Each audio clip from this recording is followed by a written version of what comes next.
بسم اللہ الرحمن الرحیم۔ الحمدللہ، آج ہماری تلاوت کا آغاز 16ویں پارے سے حضرت موسیٰ علیہ السلام حضرت خضر کا واقعہ چل رہا تھا۔ اس کا آخری حصہ اس سپارے کی ابتدا کے اندر بھی عرض کر دیا تھا۔ پھر اس میں ایک بادشاہ ذوالقرنین کا تذکرہ ہے، جسے اللہ نے روحانی، ایمانی اور مادی لحاظ سے خوب نوازا تھا۔ ایمانی زندگی بھی تھی اور مادی وسائل بھی عطا فرمائے تھے، اور اس نے دونوں نعمتوں کو اللہ کی بندگی میں اور مخلوق خدا کی خدمت میں صرف کر دی۔ اللہ کی بندگی بھی نہیں چھوڑی اور مخلوق خدا کی خدمت بھی خوب کی۔ فتوحات کا دائرہ بہت وسیع تھا، مشرق سے مغرب تک۔ دوران سفر ایک ایسی قوم سے گزرا جو پہاڑوں میں زندگی گزار رہی تھی۔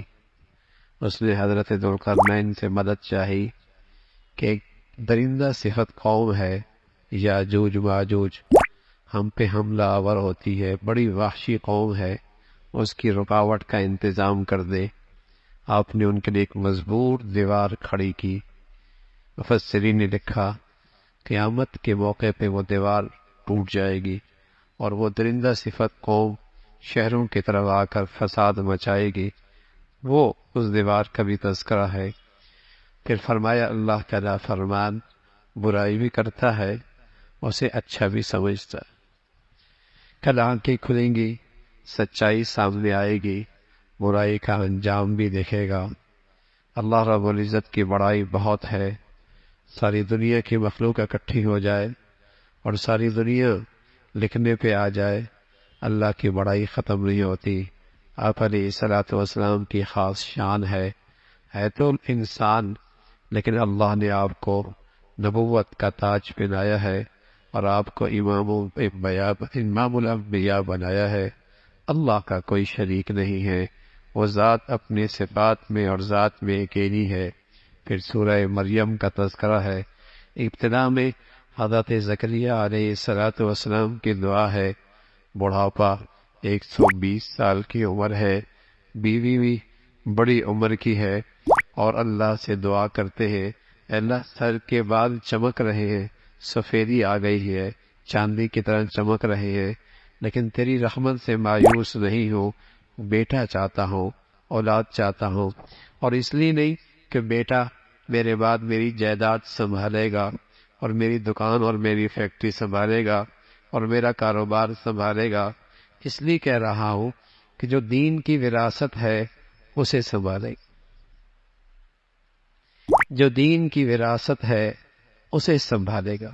اے اللہ، اولاد اس لیے مانگ رہا ہوں کہ تیرے دین کی خدمت اور تیرے دین کی حفاظت کے لیے کوئی میری نیابت میں پیدا ہو جائے اور کھڑا ہو جائے۔ اولاد اس لیے چاہتا ہوں۔ اللہ رب العزت نے اولاد دی اور ساتھ یہ بھی کہا ہے اللہ اولاد دے، نیک دے، اولاد دے، نیک دے۔ اللہ نے بیٹا دیا، بیٹے کا نام بھی اللہ نے خود تجویز فرمایا، حضرت یحییٰ، پاک دامن، بڑا پارسا، اس کا تذکرہ فرمایا۔ فرمایا اللہ کیسے ہوگا؟ کیا ہم جوان ہو جائیں گے؟ فرمایا نہیں، تم بوڑھے ہی رہو گے۔ فرمایا کوئی علامت؟ فرمایا علامت ہوگی ان دنوں میں تم خاموش ہو جاؤ گے، خاموش ہو جاؤ، بول نہیں پاؤ گے، یہی علامت ہوگی اس بچی کی ولادت کی۔ پھر اس سے بھی حیرت انگیز اللہ کی قدرت کا ایک اور شاہکار، یہ تو باپ بھی ہے ماں بھی ہے، حضرت یحییٰ ہے، اگرچہ دونوں بوڑھے ہیں ماں باپ، لیکن بیٹا مل گیا۔ لیکن اس سے بھی زیادہ حیرت انگیز اللہ کی قدرت کا شاہکار حضرت مریم کا بیٹا عیسیٰ علیہ السلام ہے۔ آپ بیت المقدس کے مشرقی جانب عبادت کے لیے اکیلے گئی۔ وہاں جبرائیل انسانی شکل میں آئے۔ جب انسانی شکل میں ایک انسان کو حضرت مریم نے سامنے دیکھا، گھبرا گئی، اجنبی مرد اور اس خلوت اور تنہائی میں گھبرا گئی۔ اور ایک شریف بچیاں اور شریف بیٹیاں، باحیا بیٹیاں، ظاہر اجنبی مردوں سے گھبرایا ہی کرتی ہیں اور اجنبی مردوں کو دیکھ کر پریشان ہوا ہی کرتی ہیں، گھبرا گئی۔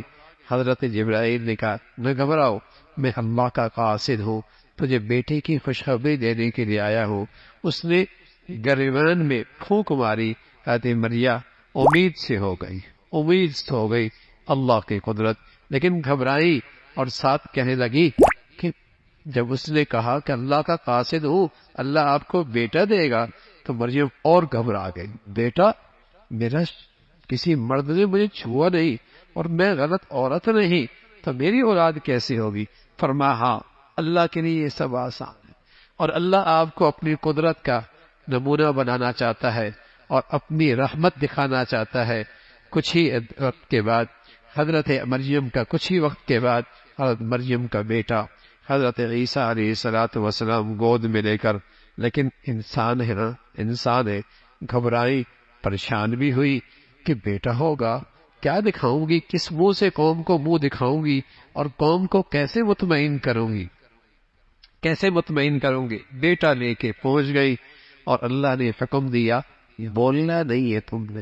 لوگ کہتے رہے، اور ہوا بھی یوں، یہودی اور طرح طرح کی بولیاں بولنے لگے اور نئے الزامات لگانے لگے۔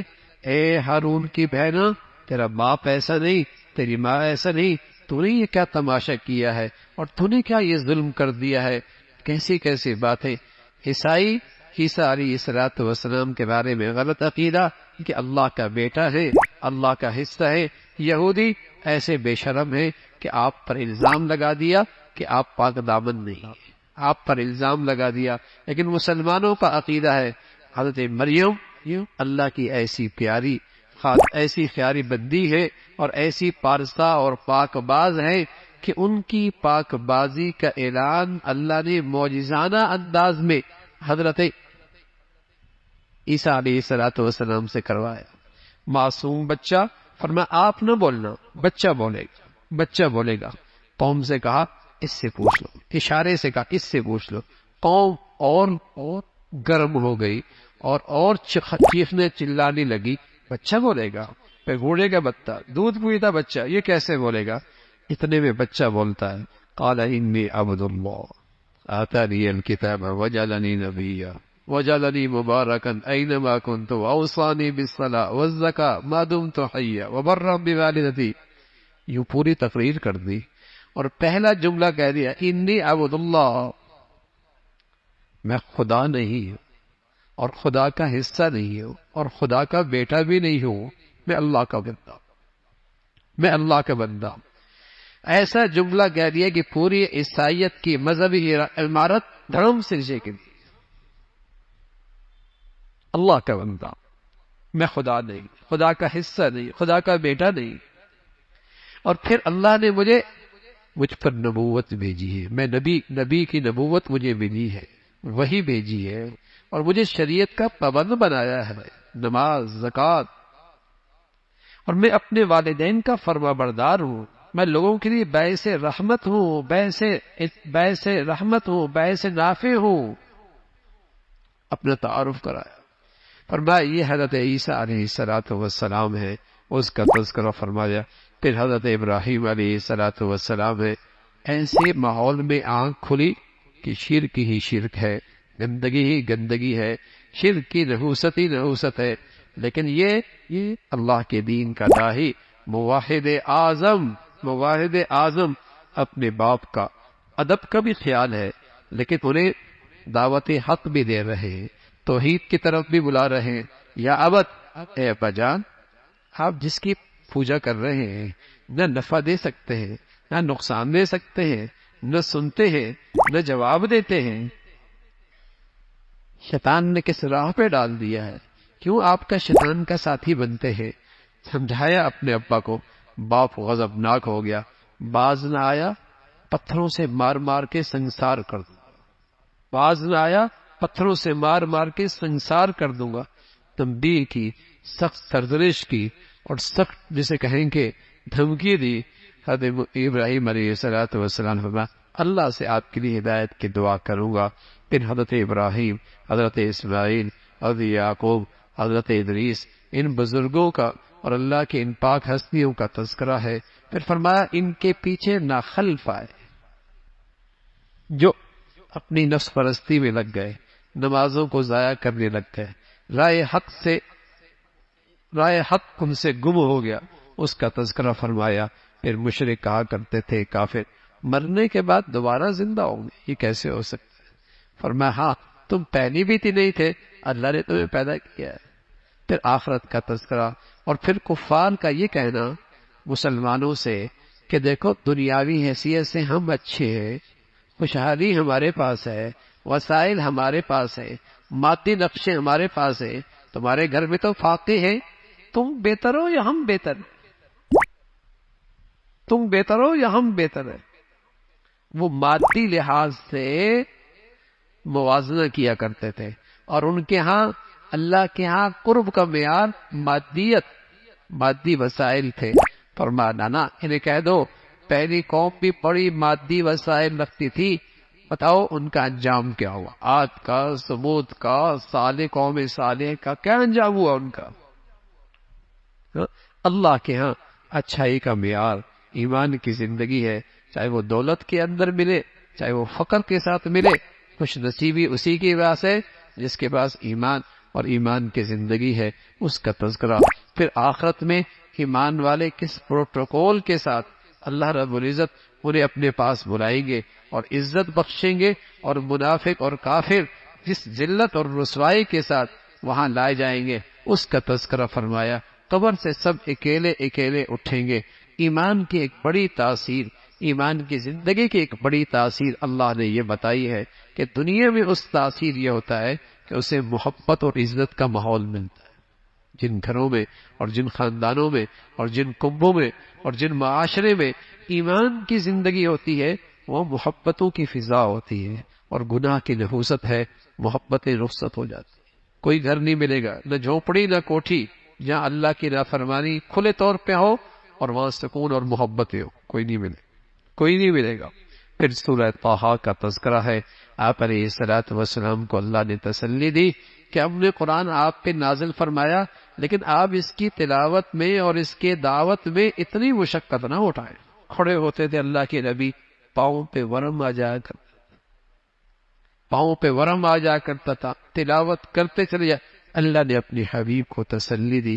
اور پھر حضرت موسیٰ علیہ الصلوۃ والسلام کا تذکرہ ہے، کس طرح مدین سے واپس آ رہے تھے تو اللہ رب العزت نے انہیں نبوت دی تھی۔ اہلیہ ساتھ تھی، مدین سے واپس آ رہے تھے، اہلیہ امید سے تھی۔ دور ایک روشنی نظر آئی، سردی کا موسم تھا، اہلیہ کو بٹھایا، آرام کرو، میں وہاں سے آگ لے کے آتی ہوں، آگ لے کے آتا ہوں، تھوڑی سی میں گرمی مل جائے گی۔ وہاں پہنچے تو وہ آگ نہیں تھی، وہ تو اللہ کا نور تھا، وہ اللہ کا نور تھا۔ اور حضرت موسیٰ علیہ الصلوۃ والسلام کو وہاں نبوت ملی، دو معجزے ملے۔ لاٹھی اژدھا بن جایا کرتا تھا، درمیان میں ہاتھ باہر نکالتے چمکنے لگتا تھا۔ اللہ نے فرمایا ان دونوں معجزوں کو لے کر سرکش فرعون کے پاس جاؤ۔ حضرت موسیٰ علیہ الصلوۃ والسلام نے دعا کی، اللہ میرا سینہ کھول دے، مجھے میری زبان میں فصاحت پیدا کر دے، اور میری زبان کے اندر تاثیر پیدا کر دے، اور میرے ساتھ میرا ساتھی بھی ایک کر دے، میرا بھائی ہارون کو بھی، اس کو میرا ساتھ کر دے۔ علماء نے لکھا، مفسرین نے لکھا کہ سب سے قیمتی دعا کسی بھائی نے بھائی کے لیے کی ہے تو وہ حضرت موسیٰ نے اپنے بھائی ہارون کے لیے کی ہے کہ نبوت مل گئی، نبوت مل گئی۔ پھر اللہ رب العزت نے بتایا کہ ہم نے تجھ پہ کتنے احسان کیے، بچپن میں کس طریقے سے تیری حفاظت کی فرعون سرکش ظالم سے، اور کس طریقے سے تیری زندگی کی حفاظت کی، اور کیسے تیری پرورش کا انتظام کیا، اور کیسے تجھے تیری والد کی والدہ کے پاس واپس لٹایا۔ ہاں جا فرعون کے پاس، اسے نرمی سے بات کہے اور اسے پیغام دے، نرمی سے بات کرے۔ فرعون جیسا سرکش اللہ اس کے پاس بھی بھیجنے سے پہلے کیا کہہ رہا ہے؟ نرمی سے بات کر، نرمی سے بات کر، نرمی سے بات کر۔ ہاں حق بات ہو اور حق طریقے سے ہو اور نیت بھی حق ہو تو اس کا اثر ہوتا ہے، لیکن اگر حق کے پرائے میں محض دوسروں کو رسوا کرنا مقصد ہو اس کی کوئی تاثیر نہیں ہو۔ حق کے پرائے میں دوسروں کو رسوا کرنا مقصود ہو اور دوسروں کو ذلیل کرنا مقصود ہو، اس بات کا کوئی اثر نہیں ہوتا۔ حق بات کہی، فرمایا نرمی سے بات کرو۔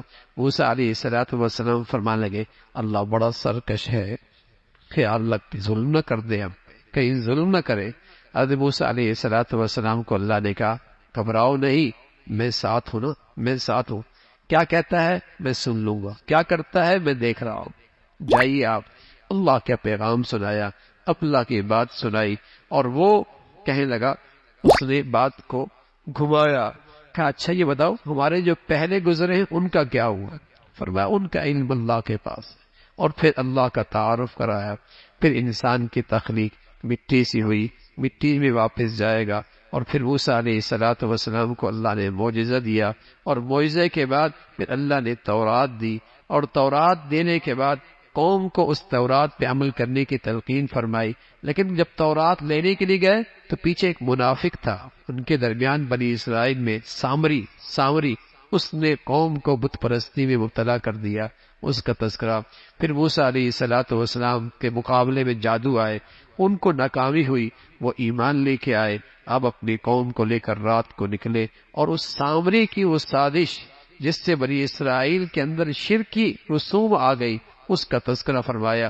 پھر سامری کی عبرتناک سزا، کس طریقے سے اللہ رب العزت نے اسے عذاب میں مبتلا فرمایا۔ پھر قیامت کا تذکرہ ہے، کس طریقے سے پہاڑ پاش ہو جائیں گے، ساری زمین ہموار ہو جائے گی، قیامت برپا ہوگی، ایک بولنے والے آواز کی طرف سب دوڑتی ہوئی جائیں گے، مجرموں کے چہرے جھکے ہوئے ہوں گے، ذلت ان کے چہروں پہ سیاہی چھائی ہوئی ہوگی، ایمان والوں پر وہاں کوئی خوف نہیں ہوگا، کوئی اندیشہ نہیں ہوگا۔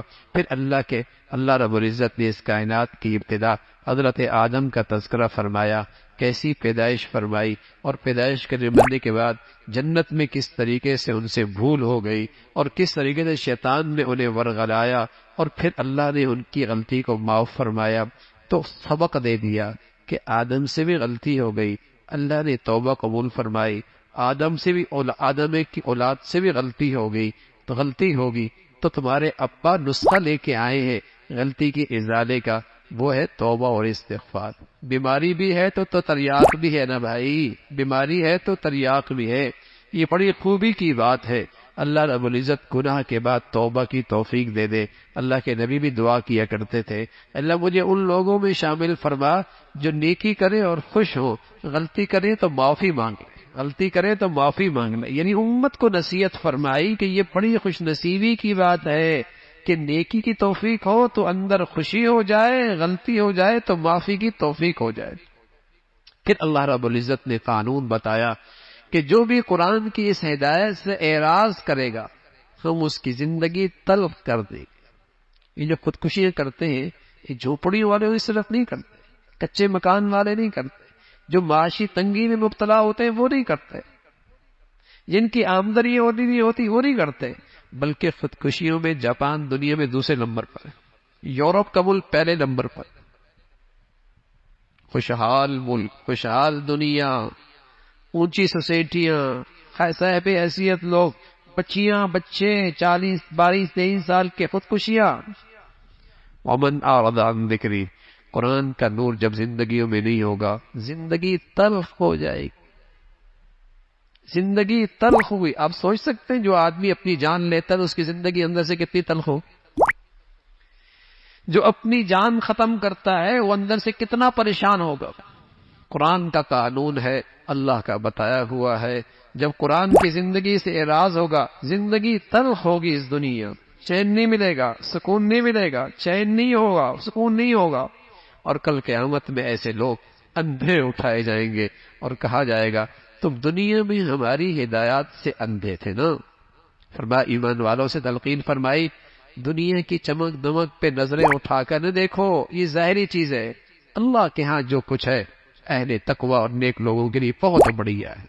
پھر فرمایا خود بھی اور اپنے گھر والوں کو نماز کی تلقین کرو، خود بھی اور اپنے گھر والوں کو نماز کی تلقین کرو۔ اللہ رب العزت نے ہدایت کا پیغام بھیجا تاکہ کل کوئی یہ نہ کہے کہ اگر ہمارے پاس یہ پیغام ہوتا تو ہم گمراہی میں مبتلا نہ ہوتے۔ اللہ نے حجت پوری کر دی، اللہ تعالیٰ نے حجت پوری کر دی، اور پھر بھی کوئی نہ مانے تو انہیں کہہ دو تم بھی صبر کرو ہم بھی صبر کرتے ہیں، ان قریب نتائج سامنے آ جائیں گے، نیکی اور بدی کے، گمراہی اور ہدایت کے ان قریب نتائج سامنے آ جائیں گے، پھر پتہ چلے گا کون گمراہی پہ تھا، کون ہدایت پہ تھا۔ اللہ ہمیں ہدایت کی زندگی نصیب فرمائے۔